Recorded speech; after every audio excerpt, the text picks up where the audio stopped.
Molt bon dia i benvinguts als informatius d'UPF Televisió. Us informen Meritxell Batlle i Valentina Rafio. Abans de començar amb els informatius, però volem informar-vos que aquestes notícies no han estat realitzades amb els mètodes habituals. Les notícies s'han enregistrat i editat amb tauletes, mòbils i càmeres personals. Dit això, ja podem donar pas als titulars del dia. No us mogueu, que comencem amb l'informatiu. El 8 de març es consolida un any més com el Dia Internacional de la Dona Treballadora.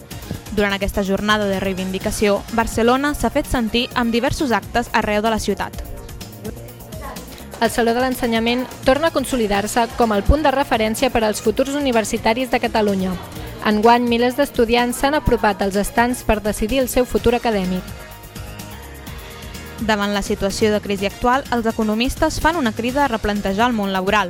Molts joves formats segueixen a l'atur, malgrat la suposada millora de l'economia. Un any més, en motiu del 62è concurs Maria Canals, Barcelona es converteix en la capital mundial del piano. Fins aquí els titulars. Comencem amb el tema del dia. Rosa Parks o Federica Montseny han estat algunes de les protagonistes d'aquest passat 8 de març. Durant aquesta jornada s'ha volgut recordar a les dones que han deixat una petjada històrica, però també el camí que queda per recórrer de cara a una societat més igualitària. Barcelona ha celebrat el Dia de la Dona amb una manifestació anual a la plaça Universitat, tot i que cada cop hi ha més actes destinats a commemorar aquest dia arreu de la ciutat. Visca, visca, visca! La lluita feminista! Visca, visca, visca! La lluita feminista!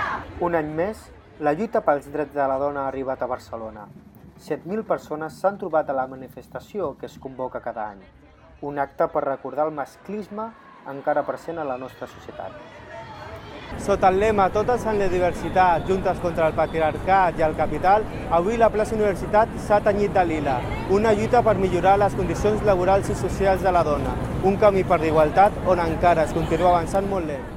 Cada cop hi ha més col·lectius que se sumen a celebrar aquest dia i que volen buscar solucions per aconseguir la igualtat entre homes i dones. És el cas de la Universitat Pompeu Fabra. La seva facultat de Ciutadella s'ha omplert de fotografies de dones i missatges reivindicatius. També s'ha aprofitat per recordar la lluita que encara tenen en peu les dones. Per denunciar la discriminació que patim pel simple fet de ser dones, la violència masclista de la qual som víctimes en el nostre dia a dia i la desigualtat en tots els àmbits. És necessari que siguem conscients d'aquesta opressió i així no callar i fer-nos sentir. La jornada no ha servit només per mirar de cara al futur de les dones, sinó que també s'ha recordat el paper d'aquelles que van deixar una petjada d'història. Hi hem destacat 4 dones, en Federica Montseny, que va ser la primera ministra dona més anarquista de l'Estat, després de Rosa Parks, destacada la seva lluita antiracista als Estats Units, després a l'Àgora l'hem rebatejada com la Maryam Kobane, una lluitadora kurda per l'alliberament de les dones del Kurdistan.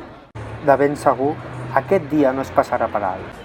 Un 8 de març simbòlic que serveix per tenir present i no oblidar que cada dia hauria de ser el Dia de la Dona.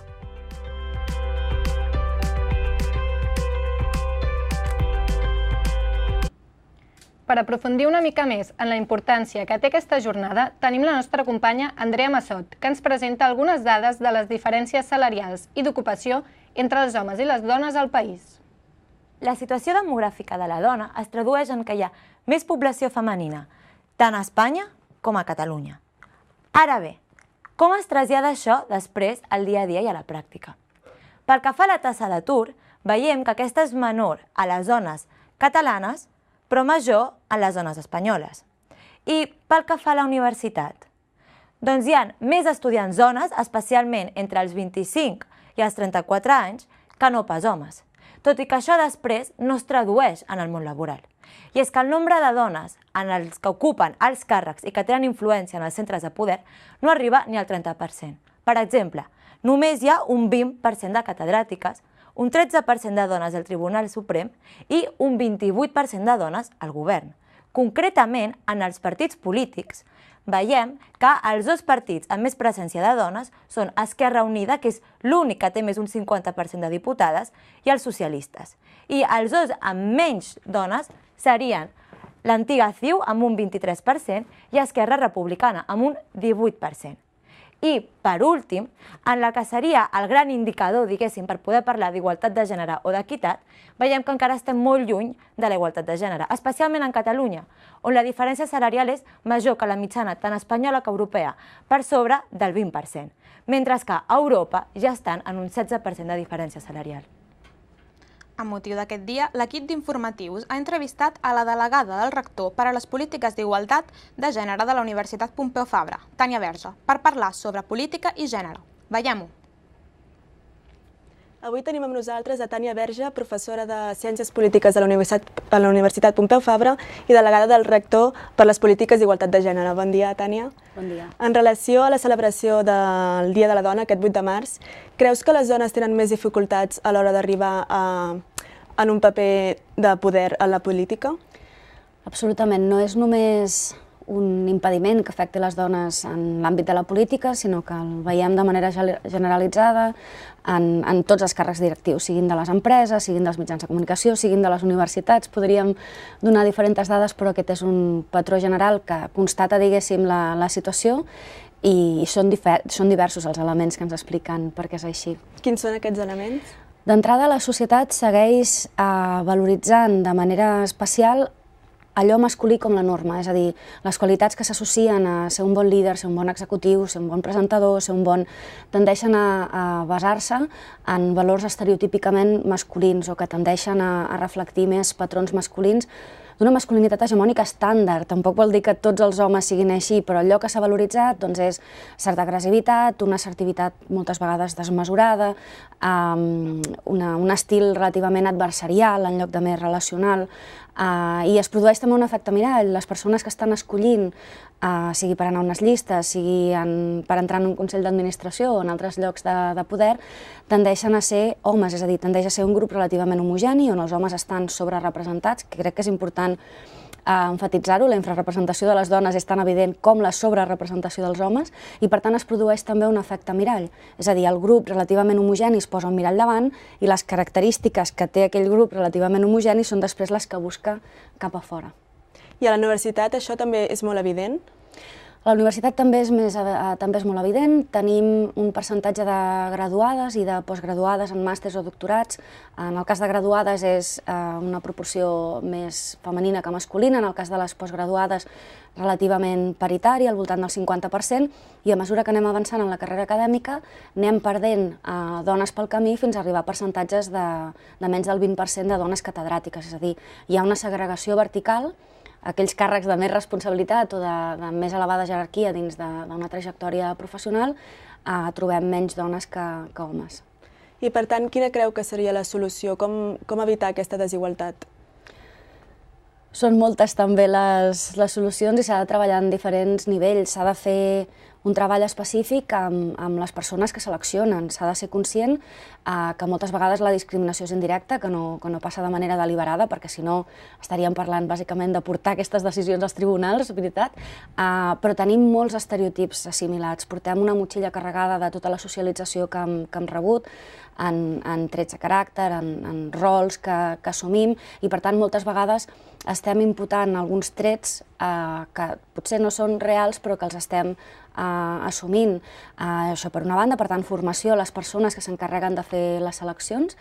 En segon lloc, una vigilància activa en tots els temes de conciliació. Les dones ja conciliem amb el que ve, però el que fa falta és canviar aquest paradigma cap a una corresponsabilització, és a dir, tots els centres de treball han d'adoptar mesures actives que puguin facilitar que la maternitat no tingui impacte en la vida de les dones, com no ho té en el cas dels homes, i un seguit de mesures socials, diguéssim, que ho acompanyin perquè precisament les responsabilitats de cura siguin repartides entre homes i dones. Són només dues de les mesures. I quines podrien ser aquestes mesures socials que imposarien des de la Generalitat o des de les empreses? Tenim també mesures a diferents nivells. D'una banda és la política educativa, amb èmfasi en la coeducació, que precisament el que fa és buscar trencar tots els estereotips de gènere i discriminacions sexistes, visibilitzar les contribucions de les dones, impulsar uns models de mediació de conflicte que rebutgin tota expressió de violència. No hem parlat abans de la violència de gènere, però també és un element que impedeix moltes vegades progressar a les dones, aquest seria un element, però evidentment ens estem fiant al canvi a llarg termini, perquè tenim gent que ja no està escolaritzada o en diferents fases educatives, per tant, com actuem? En l'àmbit de la conciliació, corresponsabilització, per exemple, introduint permisos de paternitat iguals i intransferibles, és a dir, que al mateix temps que gaudeixen les mares també el tinguin els pares, així les empreses no podrien aplicar un factor de descompte en la contractació de les dones. En altres casos pot ser necessari la introducció de criteris de paritat, d'utilització de quotes, perquè, insisteixo, la idea no és només millorar aquesta situació d'infrarrepresentació de les dones, sinó també de sobrerepresentació de les dones. Si els talents estan, diguéssim, aleatòriament repartits en el conjunt de la població, i a més sabem que tenim més dones graduades amb una nota mitjana també més elevada, que no només ho veiem a les escoles, també a les oposicions. Les dones tenen una nota mitjana més elevada, el que no és normal, ni en el sentit genèric de la paraula, ni estadísticament parlant tampoc, és que després arribin tan poques dones. Per tant, aquesta introducció de quotes ens pot estar millorant els resultats finals de la representació o de la qualitat de les redaccions, de la qualitat dels consells d'administració, etc. Doncs moltes gràcies, Tània Verge, per ser avui amb nosaltres. A continuació, passem a l'apartat de societat.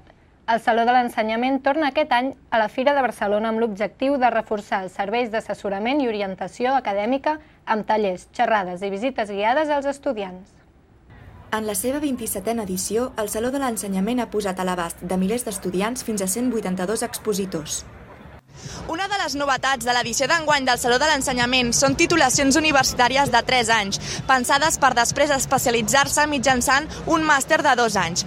Es tracta dels graus de Global Studies, Creació i Producció Digital, Bioinformàtica i Disseny i Art Digital. Global Studies és transdisciplinar perquè analitza fenòmens mundials en l'àmbit de la política, l'economia o la comunicació.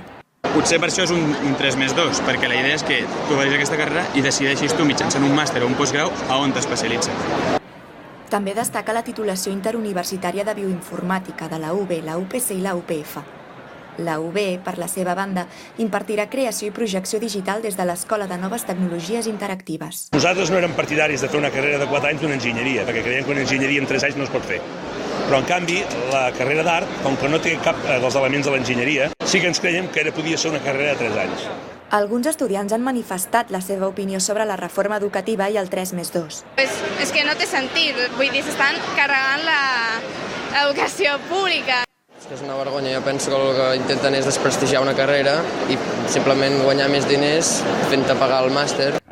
Per últim, també destaquen un gran nombre de tallers i xerrades adreçades tant per estudiants com per docents. També informació orientada en formació professional, llengües, beques i altres ajuts. Pel que fa a l'actualitat econòmica, tot i el creixement econòmic a nivell espanyol del passat 2015, l'atur juvenil i les feines precàries segueixen sent un problema per garantir les prestacions de l'Estat en el futur. Molts economistes demanen un replantejament del món laboral i del sistema tributari. L'Aleix té 28 anys. Tot i fer comunicació audiovisual i un màster d'escriptura creativa a Leeds, al Regne Unit, no ha trobat feina d'allò que voldria, fer guions de pel·lícules. Vaig tornar a buscar feina una altra vegada, estava la cosa més o menys igual de complicada i he anat fent feinetes. Vaig estar mig any al Decathlon, ara porto 7 mesos en un altre bar i a part he fet alguna crònica així per algun mitjà de comunicació que per treure 4 duros i sentir-me una mica que m'havia servit d'alguna cosa a estudiar. Hi ha un 28,3% de joves aturats i Foment crida a la formació. El que significa és que la probabilitat de trobar feina és més alta. I estudiar també significa que hem de postular polítiques actives en l'àmbit de la formació perquè aquestes persones que es trobin en baix nivell formatiu donar-li aquelles eines per ajudar-los a millorar la formació funcional. En l'informe de conjuntura del quart trimestre de 2015 hi ha hagut un 4,1% d'augment del PIB, però l'ocupació segueix sent una pedra a la sabata.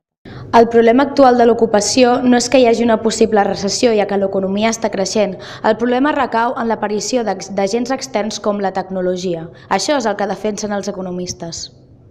Doncs si el PIB puja, vol dir que hi ha més activitat i per tant és positiu. Ara bé, com és que això no es reflexa en un increment de l'ocupació? Aquí hi ha un problema afegit, que és l'augment de la robotització, l'internet, Tot això què fa? Doncs que les empreses poden augmentar l'activitat, però al mateix temps, per culpa o gràcies a la robotització, internet, etc., resulta que les empreses poden augmentar l'activitat i en canvi potser estan reduint determinada ocupació. I és que, malgrat una bona formació, la lluita laboral és entre persones i ordinadors. A continuació, connectem amb la nostra corresponsal, l'Erke Saura, que es troba al Parlament de Brussel·les, on se celebra la cimera entre la Unió Europea i Turquia per decidir el futur dels refugiats. Com està la situació, l'Erke?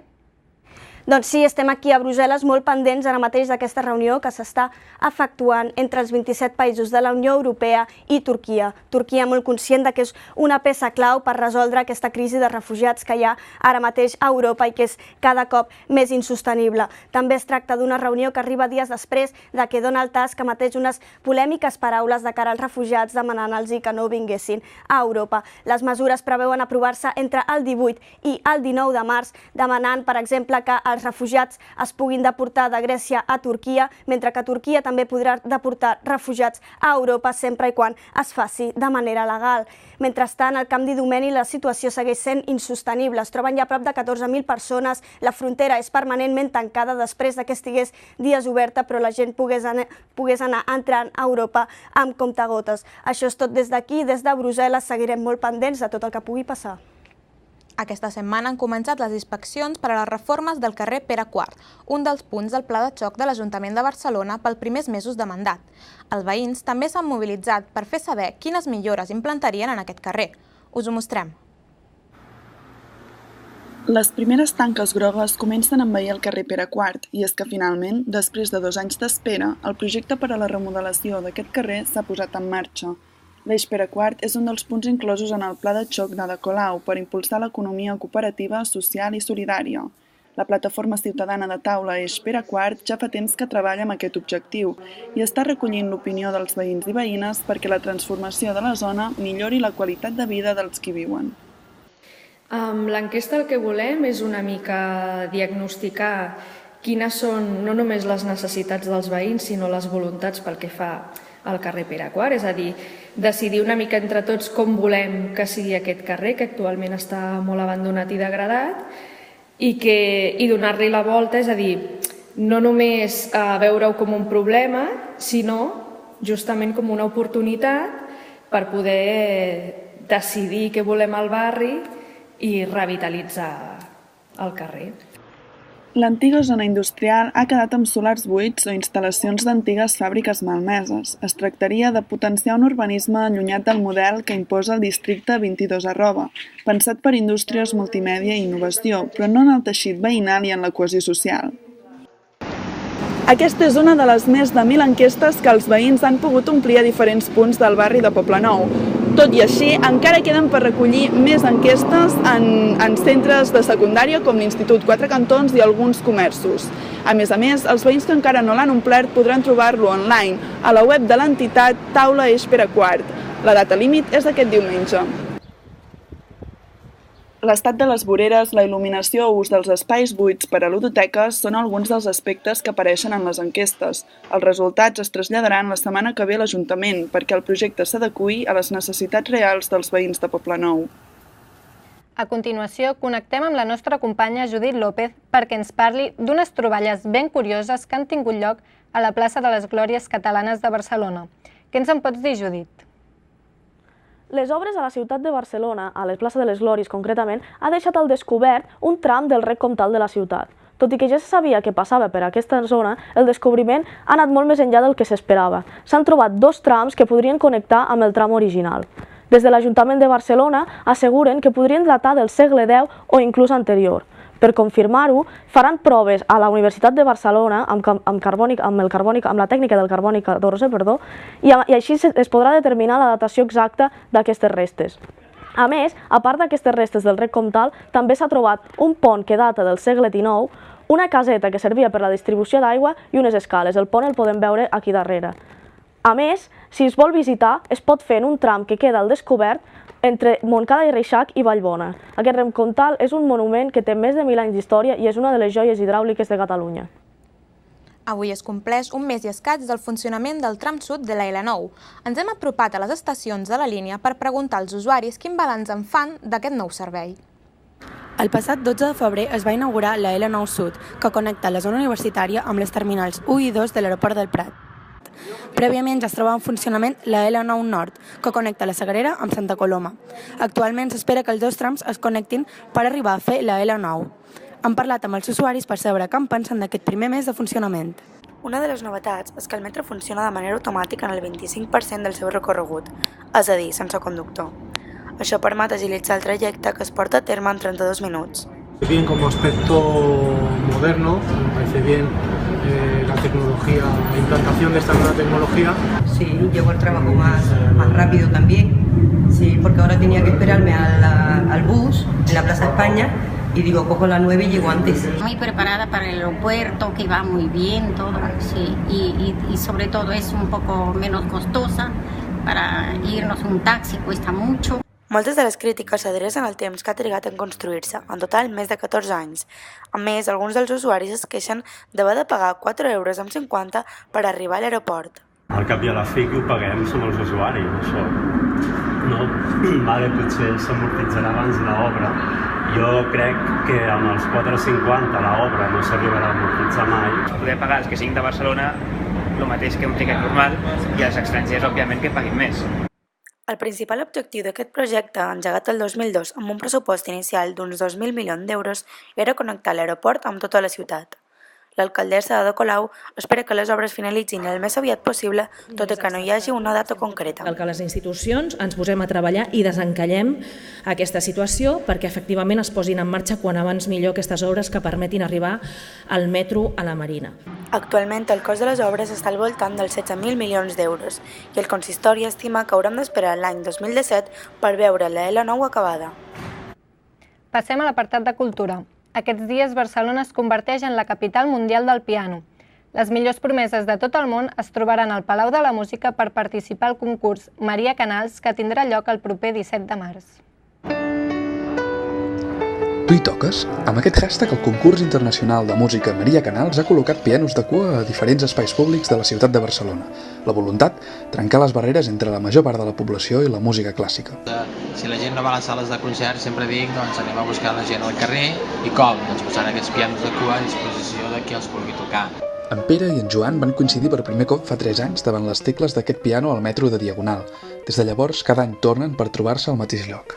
Jo era estudiant de piano i al final, ja després de tants anys, doncs, bueno, no tants anys, però em vaig deixar apartat al piano i ara no sé si vull entrar una altra vegada. En el moment de venir a veure si hi havia el piano, si havien realment posat els pianos, com deia els anuncis. Vaig veure el piano, vaig veure que hi havia un pianista que tocava i era el Pere.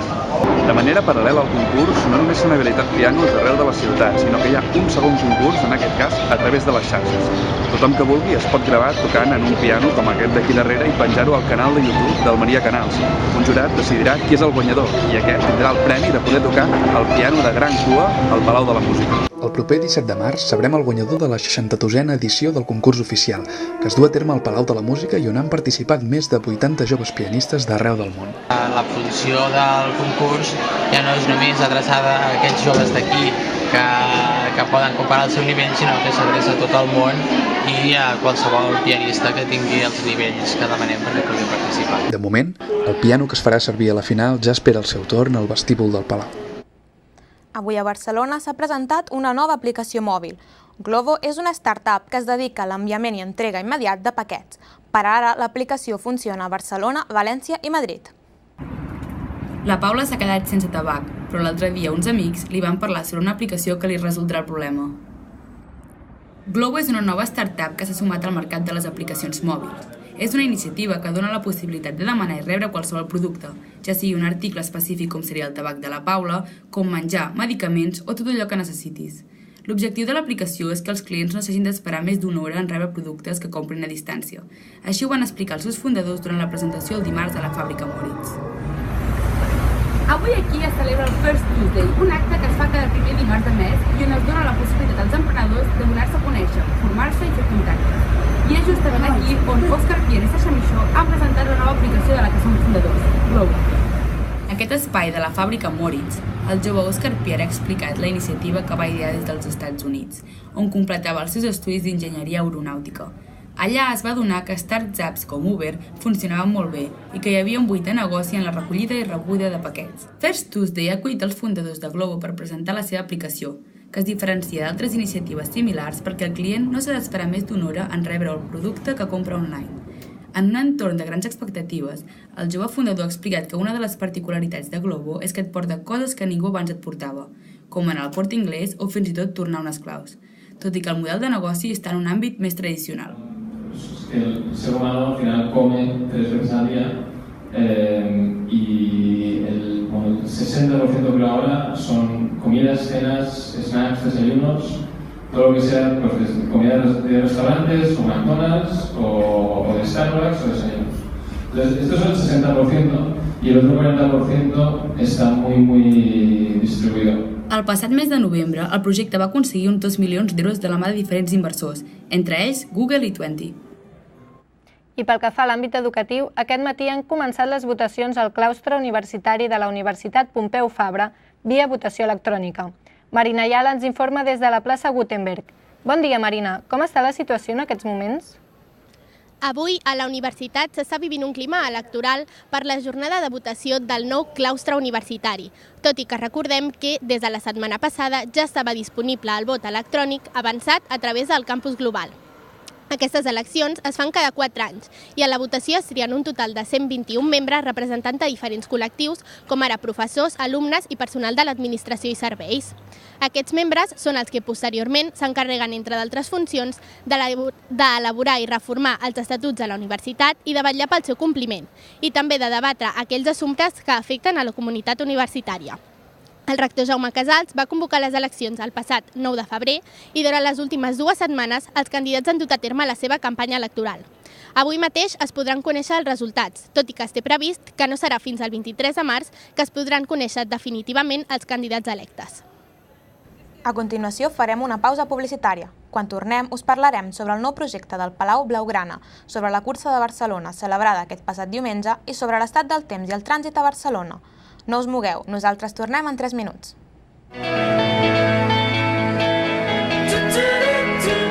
Nuevo Bimbo recién hecho. Ahora el pan congelado más bueno que nunca.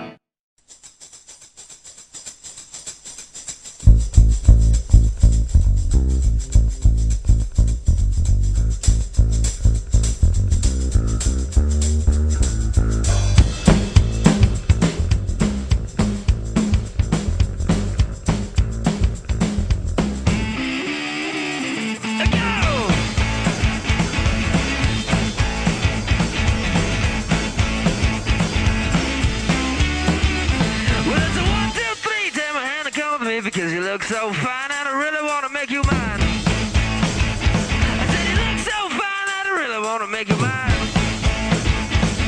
4, 5, 6, come on and get your kicks. Now you don't need the money when you look like that, do you, honey? Big black boots, long brown hair. She's so sweet with her get up and stare. Well, I can see you are with me, but you were with another man, yeah.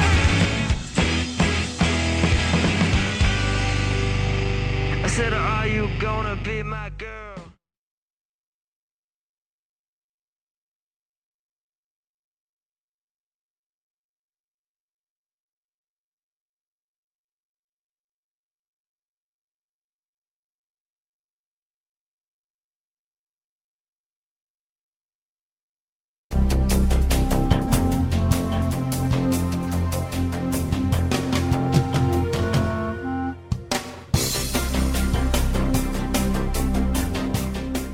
Ja tornem a ser aquí. Abans de passar als esports, connectem amb la nostra companya Carol Noguero perquè ens parli sobre el projecte futur del nou estadi Blaugrana. Carol, què en sabem d'aquest nou complex? El Futbol Club Barcelona ha presentat els detalls del nou Palau Blaugrana. Tot i que l'actual palau és històric, és necessari fer un pavelló més modern amb una capacitat de 10.000 espectadors seguint les exigències de l'Eurolliga de bàsquet. Josep Maria Bartomeu ha sigut l'encarregat de portar l'acte de presentació juntament amb Jordi Moix. Han assistit els entrenadors, capitans i mànagers esportius de tots els esports que formen part d'aquest club. El projecte, que inclou la renovació de tots els espais del Barça, és a dir, el Camp Nou, el Palau i el Miniestadi. La proposta guanyadora ha sigut un projecte comú de dues firmes d'arquitectura, la firma Hoch, que pertany als Estats Units, i la firma catalana TAC. El futur Palau s'aixecarà on està actualment el Miniestadi, i la nova versió del Miniestadi es traslladarà a la ciutat esportiva Joan Gamper. Les obres començaran el 2017 i està previst que acabin el 2020. El nou Palau tindrà 3 espais principals, la pista principal, una pista auxiliar i la pista de gel. El pla va ser presentat per la Junta presidida per Bartomeu i va ser aprovada pels socis per un 72,36% de vots a favor. Gràcies, Carol. Pel que fa a l'esport, la Fira d'Exosport ha estat en el punt de reunió dels participants de la Marató de Barcelona d'aquest passat diumenge. La preparació per la cursa és molt important i nosaltres ens hi hem apropat per conèixer els corredors. Són 2:15 de la tarda i al Parc de Can Mercader de Cornellà un grup d'amics escalfa per començar el darrer entrenament abans de la Marató de Barcelona. José Antonio Domínguez els entrena desinteressadament des de fa mesos perquè estiguin preparats per la cursa de 42 kilómetros. Un atleta se prepara al máximo con la máxima ilusión, pero nunca tiene ni idea de lo que le puede pasar. El divendres i el dissabte previs es celebra l'Exposport, el punt de trobada dels corredors de la Marató, ja que és l'espai on recullen els dorsals i les samarretes. És la fira més important de Catalunya en aquest sector i ha comportat un 43% de participació estrangera. Entre els nervis previs a la competició, els corredors recullen les seves acreditacions. Era el primer cop l'any passat, aquest és el segon, i, ostres, és un subidon d'adrenalina, una passada molt xulo, la veritat. La Fira d'Entitats de l'Exposport de Barcelona ajuda els corredors a preparar-se dies abans de la Gran Marató que tindrà lloc el 13 de març. A dia d'avui ja són més de 20.000 els inscrits, posicionant la Marató de Barcelona entre les 5 més grans de tota Europa. Gràcies al creixement del running i els esports outdoor a Barcelona, s'han superat els 60.000 visitants i s'han aplegat prop de 200 expositors. És el punt de reunió de fabricants i distribuïdors, però sobretot dels corredors. Els podrem veure disfrutar d'un recorregut que és molt atractiu, que passa pels principals punts de la ciutat emblemàtics i que a més és ràpid, per tant aquells que vulguin fer la seva pròpia marca podran disfrutar d'aquest circuit. A més, a l'Expo els corredors poden gaudir de conferències, fisioterapeutes i altres activitats per desconnectar abans de la marató. A continuació us informem de l'estat del temps i el trànsit a Barcelona. Connectem amb Laura Cugat i Pol Fernández perquè ens expliquin com es troba la ciutat en aquests moments. Bon dia, Txell. Doncs mira, em trobo a la planta 9 de l'edifici de comunicació d'aquí Poble Nou, on podem veure que el cel està ben serè, tot i que la temperatura encara és molt baixa. Per tant, recomano a tots els barcelonins i barcelonines que surtin ben abrigats a casa, tot i que avui no fa falta que duguin el paraigües. Pel que fa a la resta del territori, veiem que al litoral i al prelitoral hi haurà nuvolades, sobretot fins a mitja tarda.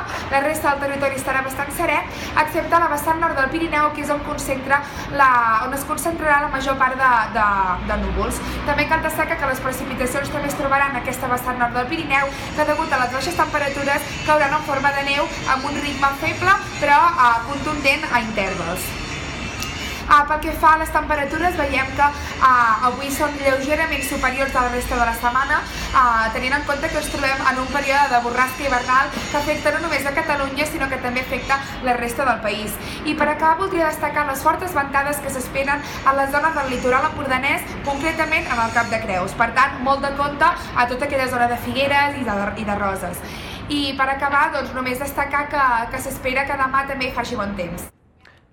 Pel que fa al trànsit de la ciutat, la situació a Barcelona ara mateix és força tranquil·la en el centre de la ciutat. Tenim imatges del Passeig de Gràcia de Barcelona, on la congestió ara és completament nul·la. En canvi, en les entrades exteriors a la ciutat, com poden ser, per exemple, la Ronda de Dalt, que veiem ara en imatges, la situació és una miqueta més lenta, la circulació no és tan ràpida.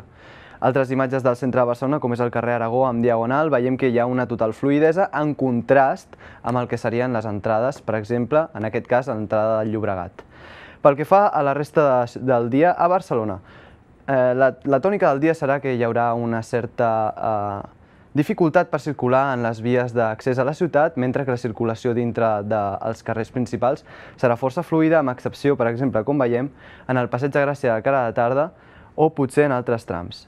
En canvi, les vies d'accés a la ciutat interurbanes estaran completament lliures per l'entrada dels ciutadans. I això és tot. Moltes gràcies. Ens acaba d'arribar una notícia d'última hora. L'exalcaldessa de València, Rita Barberà, acaba d'acceptar declarar davant d'un jutge pel cas Taula. Ho ha fet en una roda de premsa en la que ha negat rotundament haver participat en cap blanqueig de diners a través del PP valencià. Recordem que el jutge li va oferir declarar voluntàriament i ara mateix ha acceptat formalment l'oferta.